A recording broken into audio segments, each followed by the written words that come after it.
Hello student. Now I discuss the remaining parts of chemical reaction of metals. Chemical reaction of metals में हमने reaction with oxygen, reaction with water, reaction with acid. Now I discuss the reaction of metal with salt solution. लेकिन इसके पहले हम लोग जिस समय reaction with acid कर रहे थे तो हमने दो नोट दिया था। आज उसमें का रिमेनिंग पार्ट्स का एक तीसरा नोट हम लोग नोट करने जा रहे हैं। वह नोट आपके पास होगा, वह होगा एक्वा रेजिया। वह नोट होगा एक्वा रेजिया। एक्वा रेजिया क्या है?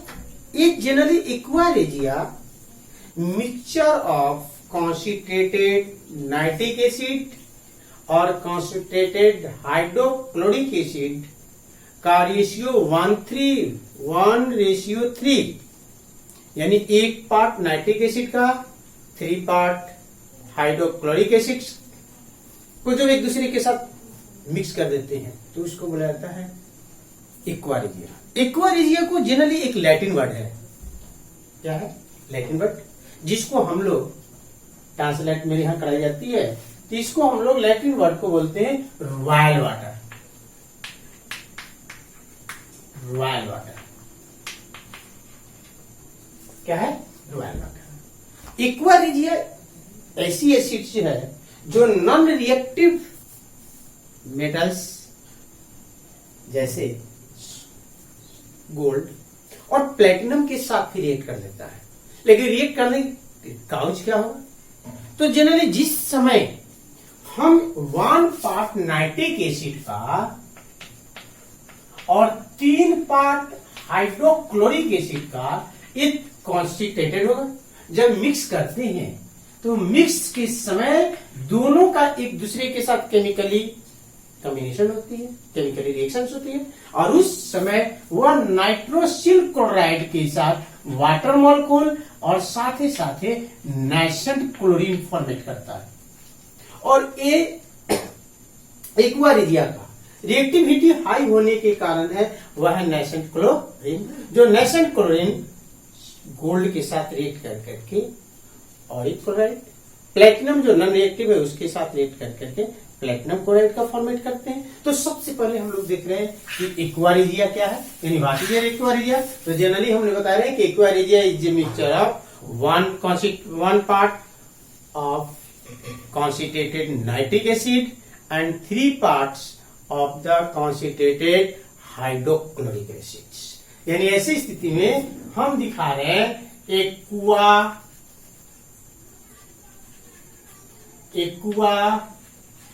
रेजिया। हम दिखा रहे हैं क्या? Aqua regia. एक्वा रेजिया को हमने कहा है कि ये जनरली लैटिन वर्ड है। कौन वर्ड है? Latin word. और लैटिन वर्ड को हम हमारे यहां बोला जाता है, उसको बोला जाता है रॉयल वाटर। क्या बोल रहे हैं हम लोग? Royal water. एक्वा रेजिया को हम दूसरे वर्ड में हम बोलते हैं, वह बोलते हैं क्या?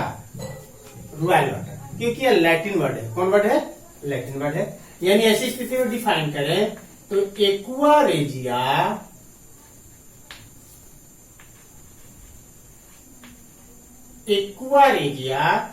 Is a freshly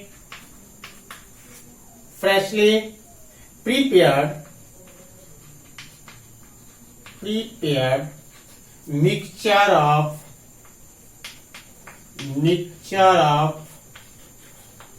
1 part of concentrated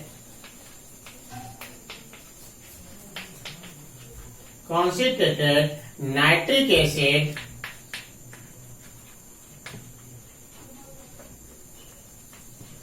HNO3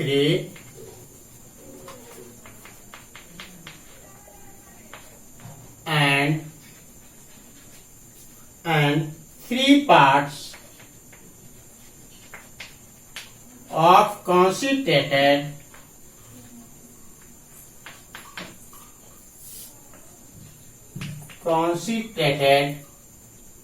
hydrochloric acid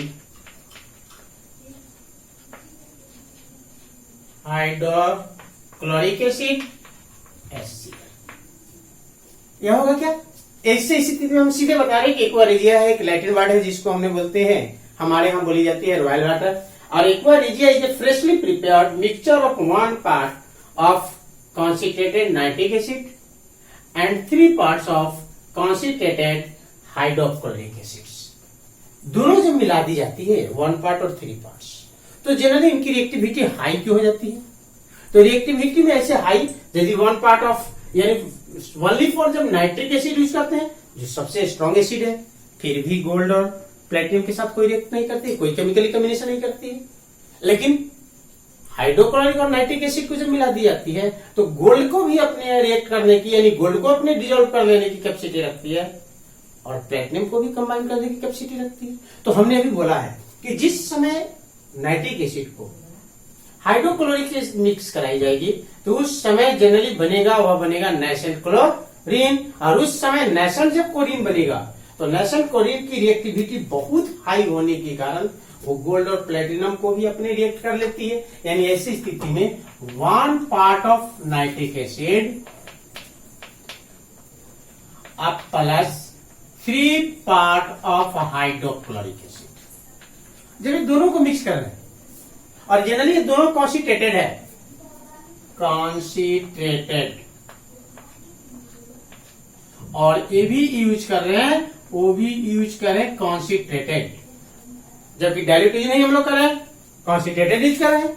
और उस समय ये बनेगा नाइट्रोसिल क्लोराइड, साथे साथे वाटर मॉलिक्यूल, और साथे साथे बनेगा नेसेंट क्लोरीन। इसको हम लोग बोलते हैं नेसेंट क्लोरीन। ये नेसेंट क्लोरीन जो होती है या नेसेंट एटम जो होती है वह हाई एक्टिव होती है, और वह हाई एक्टिव होने के कारण उसकी रिएक्टिविटी जो होती है वह बहुत अधिक दिखाई देता है। एक गोल्ड के साथ कांटेक्ट में जब जाता है तो और क्लोराइड फॉर्मेट करता है, जब यह प्लेटिनम के साथ जाता है तो प्लेटिनम क्लोराइड फॉर्मेट कर लेता है। लेकिन हमने हर बार को बोलते हैं कि हम जो केमिकल इक्वेशन नोट करते हैं वह बैलेंस केमिकल इक्वेशन नोट करते हैं, और बैलेंस केमिकल इक्वेशन की स्थिति में हम देख रहे हैं रिएक्टेंट एरिया में हाइड्रोजन का 4 एटम, इसको 2 का मल्टीप्लाई कर दिया जाए, ठीक है। क्लोरीन की स्थिति पर नजर डाली जाए तो क्लोरीन की स्थिति में यहाँ 3 क्लोरीन एटम रिएक्टेंट एरिया में है, प्रोडक्ट में मात्र 2 एटम दिखा रहे हैं, इनको 2 का मल्टीप्लाई कर लेते हैं, ये बैलेंस इक्वेशन हो गया। और ऐसी स्थिति में आपको याद रखिएगा एक्वारेजिया जो है वह एक मिक्सचर है, लेकिन वो किसका मिक्सचर होगा? तो 1 part of concentrated nitric acid और 3 पार्ट जो होगा वह कॉन्सेंट्रेटेड हाइड्रोक्लोरिक एसिड। एक आपको नोट में रखना है। ऐसी स्थिति में हमने पीछे भी नोट में दिया है जिसमें एक दिखा है कि नाइट्रिक एसिड जो होती है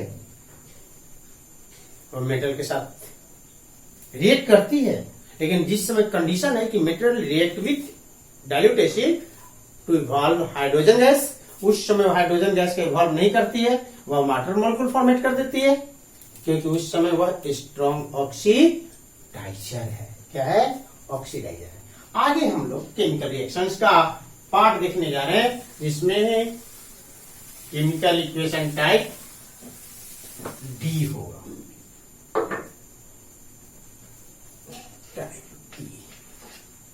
टाइप डी में हम लोग देने जा रहे हैं रिएक्शन ऑफ मेटल्स,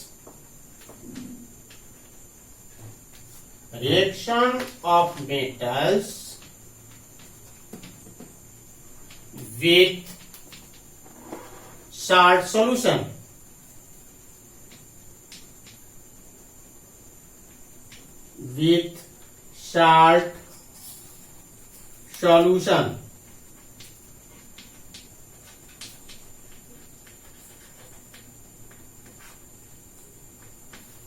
यहां भी इस मेटल की प्रॉपर्टीज को समझने के लिए हम अपने एक्टिविटी सीरीज पर ही नजर रखेंगे, विदाउट एक्टिविटी सीरीज को लिए हम इसको इसलिए वे में फॉलो करना मेरे लिए परेशानी होगी। और ऐसी स्थिति में ये रिएक्शन जो है वो टाइप ऑफ रिएक्शन में जनरली डिस्प्लेसमेंट रिएक्शन है। कौन रिएक्शन होगा मेरे पास? Displacement reaction. और वैसी स्थिति में डिस्प्लेसमेंट रिएक्शन में हम लोग कहीं पढ़ा है कि स्ट्रॉन्ग मेटल एलिमेंट जो होते हैं, स्ट्रॉन्ग मेटल जो होते हैं, वह जनरली वीक मेटल के साल्ट को सॉल्यूशन से उसको डिस्प्लेस कर देती है, जिसको आप लोग को इजिली वे में थोड़ा सा फॉलो कराने के लिए हमने अपने दैनिक जीवन में आने वाली कुछ उपयोगिताओं के आधार पर हमने समझाया था, जिसको याद होगा। दो प्रोसी अपने डॉग को पाल रखे थे। एक स्ट्रॉन्ग डॉग था, एक वीक डॉग था। स्ट्रॉन्ग डॉग जो होता था हमेशा वीक डॉग पर क्या होते थे? हावी होते थे। और वैसी स्थिति में इसके लिए फिर हम आज आपको लिए एक्टिविटी सीरीज को नजर डालते हैं। तो एक्टिविटी सीरीज आपके पास होगा, वह मेरे पास था काना का मांग आयन फेंको नी सिंदूर पीवी एच कुहप्पा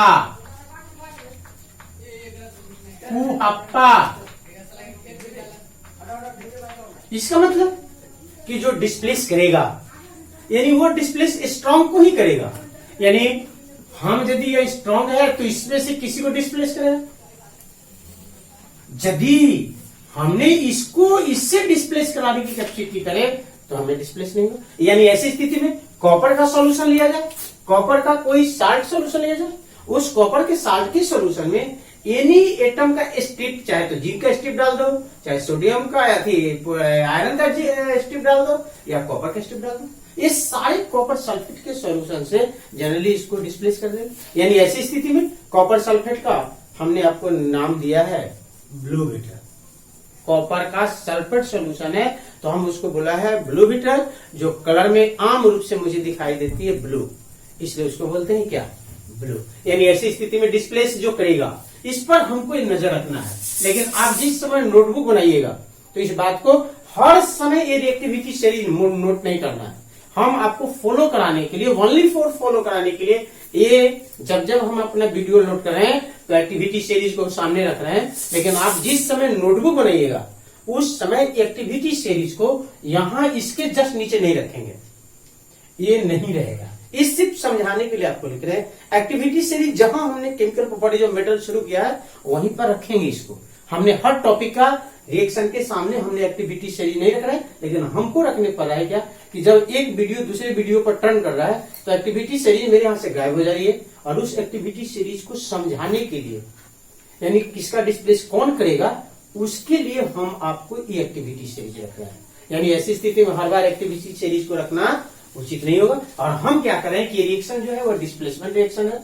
जो डिस्प्लेसमेंट रिएक्शन बतलाती है कि वीक स्ट्रॉन्ग एलिमेंट जो होगा या मेटल जो होगा वो वीक मेटल के साल्ट सॉल्यूशन में से उस वीक को या लो रिएक्टिव मेटल्स को उनसे डिस्प्लेस कर देगा, तो होने वाली रिएक्शन डिस्प्लेसमेंट कहलाएगा। यानी ऐसी स्थिति में हम इसमें लिख सकते हैं ये more reactive metal displaces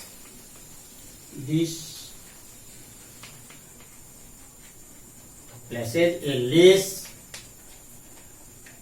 reactive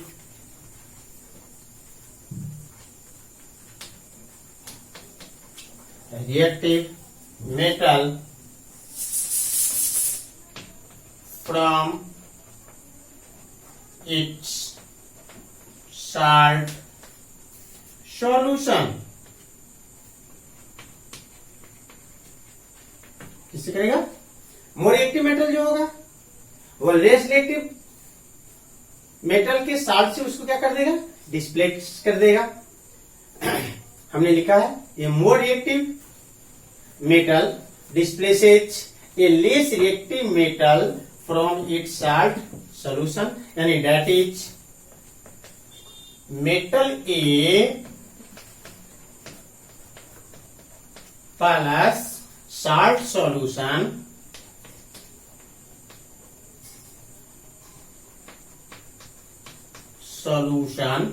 of metal B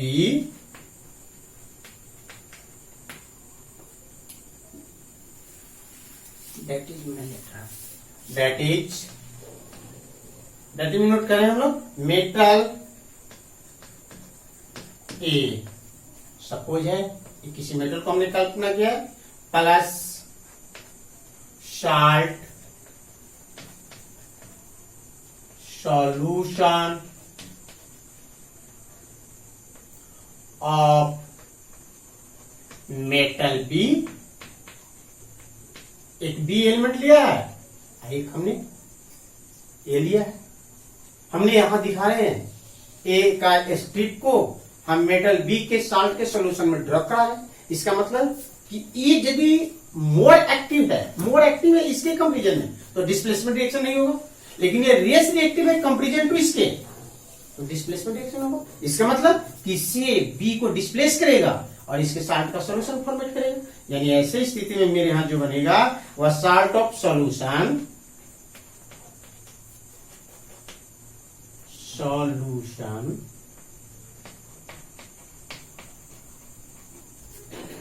B plus metal ए,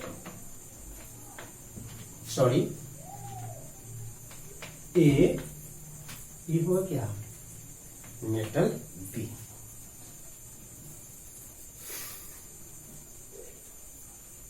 ए का बनेगा और बी का डिस्प्लेस होगा। इसी तरह का हम एग्जाम्पल लेना शुरू कर देते हैं। अब एग्जाम्पल हम लोग लेते हैं, एग्जाम्पल लेते हैं सबसे आसान में कॉपर सल्फेट के सॉल्यूशन में। कॉपर सल्फेट के सॉल्यूशन में यदि जिंक का स्ट्रिप डाल दिया जाए, आयरन का स्ट्रिप डाल दिया जाए या एल्युमिनियम का स्ट्रिप को डाल दिया जाए तो कॉपर सल्फेट से कॉपर को जनरली ये लोग क्या कर देंगे डिस्प्लेस कर देंगे और जनरली सॉल्यूशन का कलर क्या कर जाएगा चेंज कर जाएगा। जिसमें हमने कहीं पढ़ा यदि केमिकल रिएक्शन होती है तो मिलने वाली इंफॉर्मेशन में हमें जनरली कलर चेंज कर जाती है या फिर फेज चेंज कर जाती है या फिर हीट चेंज कर जाती है। तो वैसी स्थिति में यहाँ पर कलर चेंज कर जाएगा या फिर प्रेसिपिटेट मिल जाती है। तो एग्जाम्पल नंबर 1 में नोट कर लेंगे। एग्जाम्पल नंबर 1 में नोट करें कि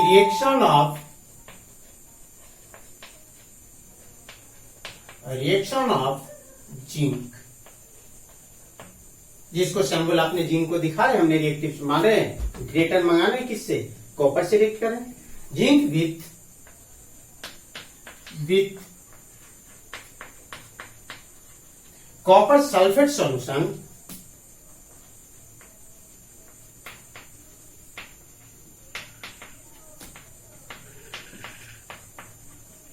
कॉपर सल्फेट सॉल्यूशन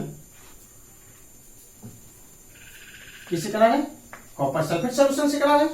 तो हमें क्या होगा ऐसी स्थिति में मेरे पास जो होगा Zn solid plus copper sulphate, ये जनरली सॉल्यूशन है तो इसको हमने नोट किया है एक्वस। और जनरली कलर जब देखा जाए तो हमने बोला है कि कॉपर सल्फेट को हमने ब्लू विट्रियल बोलते हैं, यानी इसके सॉल्यूशन हमेशा कलर में ब्लू होगा। क्या होगा ब्लू होगा, ब्लू सॉल्यूशन, ब्लू सॉल्यूशन होगा। लेकिन जिंक का जो होगा हमने आपको क्लास में ऑफलाइन क्लास में जब हम लोग हॉल में क्लास कर रहे थे तो हमने दिखाया था जिंक का प्लेट या जिंक का लगा हुआ कलर जो एनर्जाइजेशन से टीन पर चढ़ाई जाती है तो ये जनरली कलर में जनरली सिल्वरी व्हाइट होगा, सिल्वरी व्हाइट होगा। हमने क्या दिखा रहे हैं ऊपर वाली कंडीशन के अनुसार जिंक का रिएक्टिविटी कॉपर से हाई है, जिंक का रिएक्टिविटी कॉपर से हाई है। इसका मतलब जिंक क्या करेगा कॉपर सल्फेट से कॉपर को डिस्प्लेस करेगा और कॉपर के सल्फेट से कॉपर का डिस्प्लेस करेगा, तो जनरली फॉर्मेट जो होगा वह कंपाउंड जो होगा वह जिंक सल्फेट होगा, और इस समय यह एक्वस होगा, लेकिन कॉपर जो होगी वह सॉलिड का होगा। और वैसी स्थिति में जिंक सल्फेट का कलर कॉपर सल्फेट का ब्लू कलर जो होगा वह चेंज कर जाएगा, और इस समय इसका सॉल्यूशन जो बनेगा वह जनरली कलरलेस सॉल्यूशन होगा, इसका अपना कोई कलर नहीं होगा। यानी ऐसी स्थिति में इसका जो होगा वह होगा कलरलेस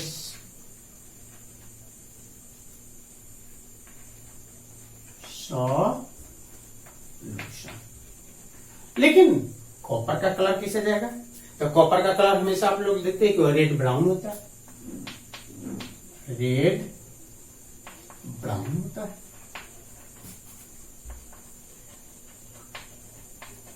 लेकिन यही रिएक्शंस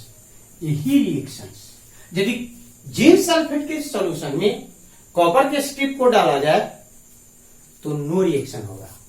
ये जिंक सल्फेट के सॉल्यूशन में यदि कॉपर को डाल दिया जाए तो रिएक्शन जो होने के लिए बात कर रहे हैं वह नो रिएक्शन होगा, या कोई रिएक्शन नहीं होगा।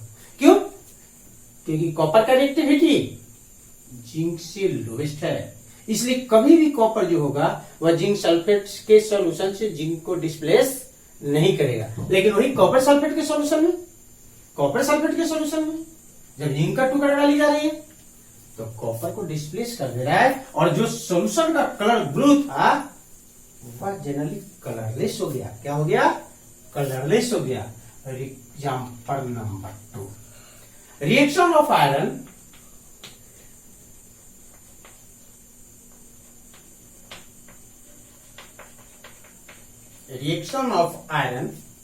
with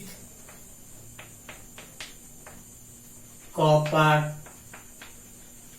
sulfate solution. Copper sulphate के सॉल्यूशन से इसको भी करा रहे हैं और सीधा दिखा रहे हैं कि कॉपर से आयरन रिएक्टिविटी में बड़ा दिखा रहा है। इसका मतलब कि काम करेगा, ये वीक है ये स्ट्रांग है। इसका मतलब है इस समय ये अपने इस पर आपका एक्टिविटी दिखाएगा, और इसके सॉल्यूशन से इसको कॉपर को क्या करेगा? डिस्प्लेस करेगा। यानी इस समय हमने आयरन यूज कर रहे हैं और आयरन का स्ट्रिप यूज कर रहे हैं, और ये जनरली कॉपर सल्फेट जिसको हमने एक्वस बनाया है और बता रहे हैं कि यह जनरली जो होगा वह कलर में ब्लू होगा। तो सॉल्यूशन का कलर जो दिखा रहे हैं वह जनरली हम दिखा रहे हैं ब्लू सॉल्यूशन, ब्लू सॉल्यूशन होगा। लेकिन आयरन का कलर क्या होगा? तो उस समय ग्रे होगा, ग्रे होगा।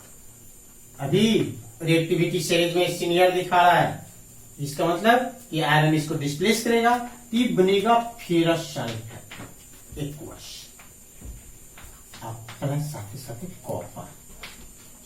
और इस समय इसका कलर जो दिखाएगा वो ग्रीन सॉल्यूशन बनेगा।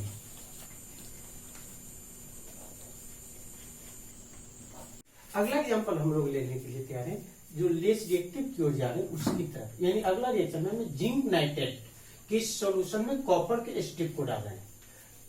जिंक नाइट्रेट के सॉल्यूशन में कॉपर का स्ट्रिप डाल रहे हैं जहां डिस्प्लेस हो। लेकिन वही कॉपर सल्फेट के सॉल्यूशन में यदि सिल्वर के स्ट्रिप को डाली जाए तो वहां नो रिएक्शन होगा, क्योंकि ये रिएक्टिविटी में लोएस्ट है। इसका मतलब वो डिस्प्लेस नहीं करेगा।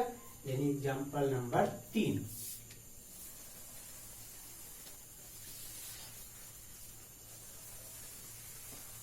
Example number 3,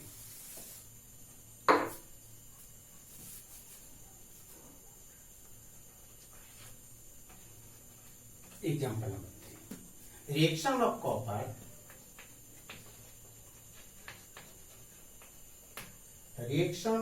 of copper with silver nitrate का सॉल्यूशन ले रहे हैं, with silver nitrate solution.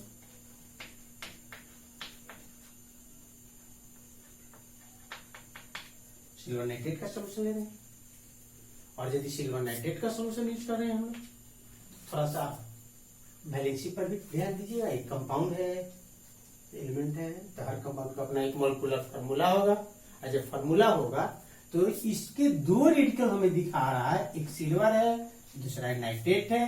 Silver radical का सिंबल Ag आ रहा है, वैलेंसी 1 शो करता है। नाइट्रेट का जनरली सिंबल NO3 है, वैलेंसी 1 शो करता है। इसका मतलब कि दोनों का बैलेंस इक्वल होने के कारण मॉलिक्यूलर फार्मूला बनेगा, वह बनेगा AgNO3। यानी रिएक्शन हम नोट करने के लिए तैयार हैं। तो रिएक्टिंग एरिया में कॉपर का स्ट्रिप को ड्रॉप करा रहे हैं सिल्वर नाइट्रेट का सॉल्यूशन एक्वस। यदि सिल्वर नाइट्रेट के सॉल्यूशन में डालें तो जनरली सिल्वर जो होगा यह कलरलेस सॉल्यूशन होगा। यानी ऐसी स्थिति में हमने कॉपर का कलर दिखा रहे थे, वह दिखा रहे थे रेड ब्राउन था, लाल पूरा है। लेकिन वही सिल्वर नाइट्रेट का जब हम सॉल्यूशन यूज करेंगे तो ये जनरली कलरलेस होगा।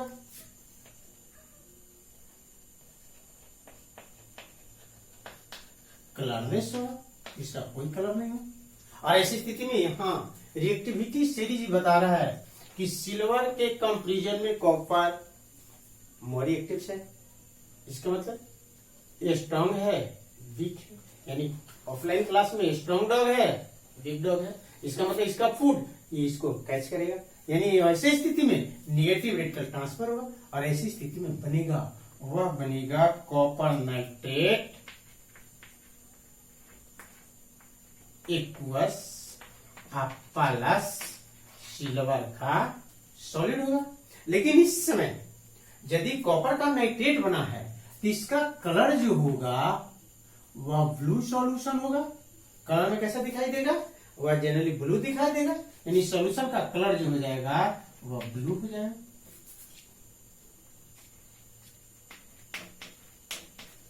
लेकिन सिल्वर जो होगा उस समय सिल्वर का जो होगा वह ग्रेनिश येलो होगा।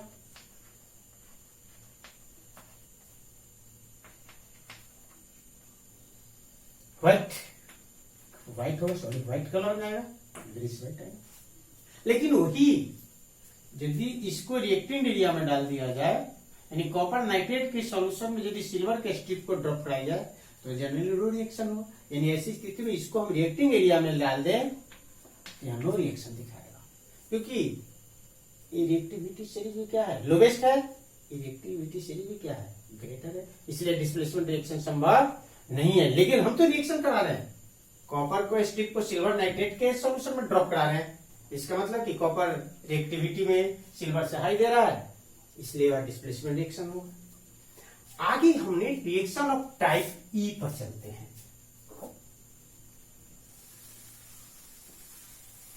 जिसको हम reaction of metal with halogen, खास करके हैलोजन का जनरली हम एक फैमिली यूज करेंगे जिसमें हैलोजन में हमें बताया है type E.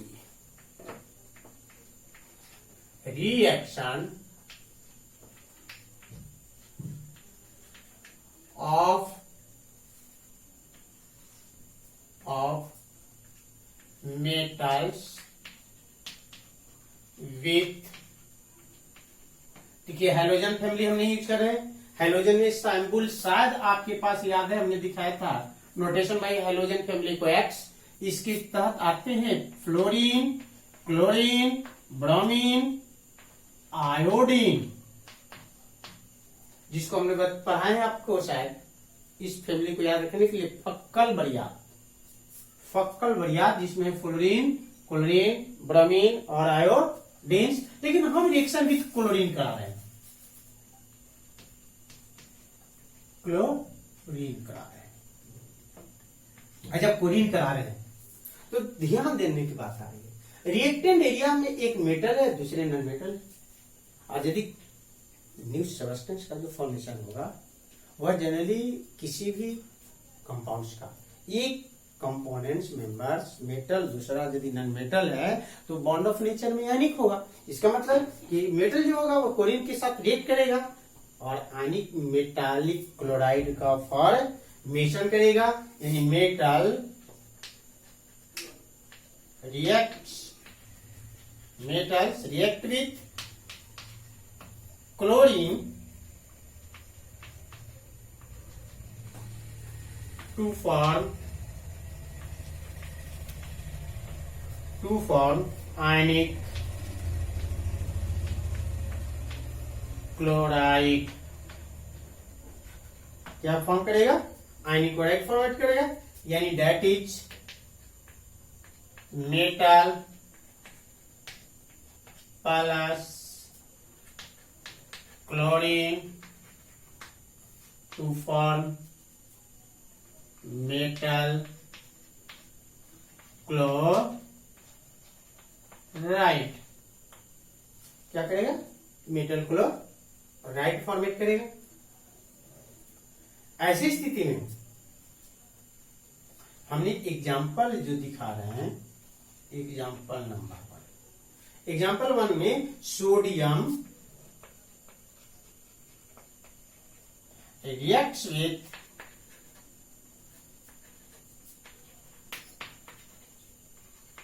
chlorine to form sodium chloride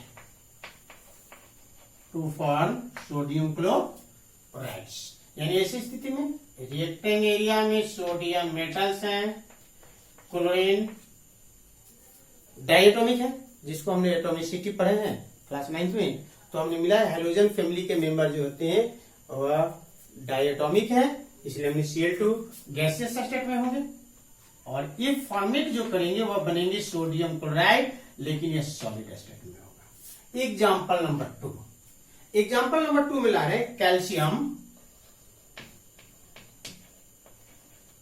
react with chlorine to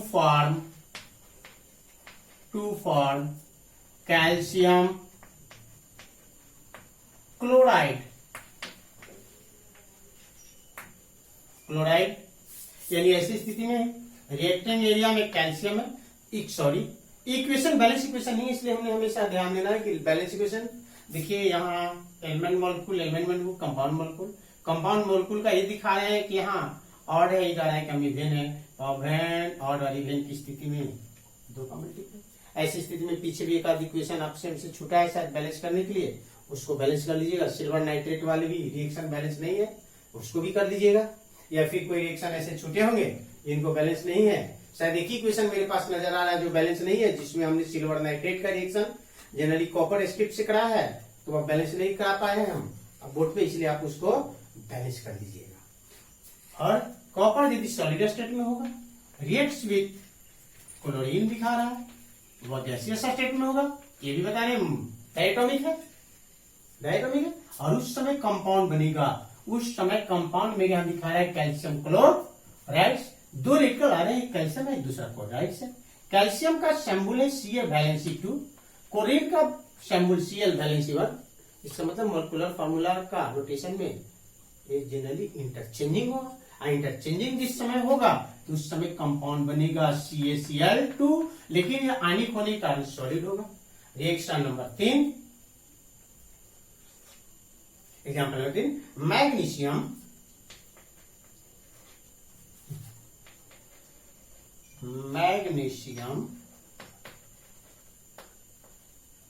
reacts with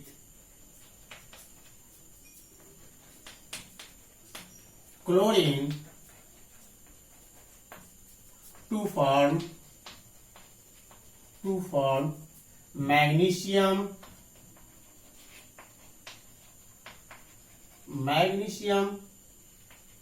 chloride. Reacting area में एक मैग्नीशियम है जो सॉलिड स्टेट में होगा, मेटल होने के कारण, क्लोरीन जो होगा गैसियस स्टेट में होगा, और रिएक्शन के फॉर्मेट कंपाउंड जो होगा वह MgCl2 होगा, क्योंकि 2 रेडिकल आ रहे हैं, एक मैग्नीशियम एक क्लोराइड। मैग्नीशियम का सिंबल Mg वैलेंसी 2, क्लोरीन का सिंबल Cl वैलेंसीमर, यानी इस स्थिति में वैलेंसी का इंटरचेंजिंग होगा, जो बनेगा MgCl2 और इस सॉलिड स्टेट में होगा। लेकिन एक चीज हम थोड़ा सा आपको याद करा दें, जहां पर हमने reaction of metal with salt solution से करा रहे थे, जिसमें हमने एक जगह आपको लिखा है, थोड़ा सा ध्यान दीजिएगा, कि a more reactive metal displace a less reactive metals from its salt solution, जिसमें लिखा था metal A plus salt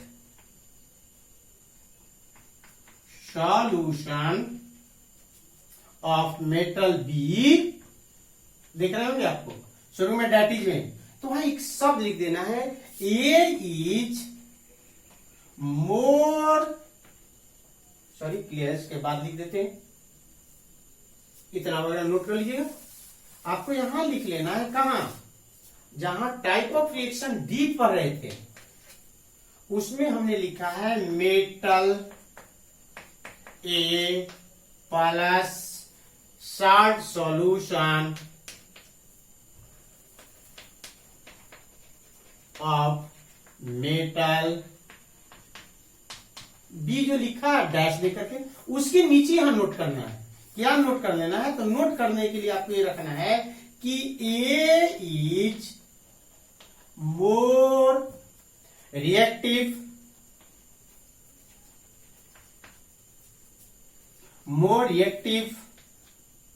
then B.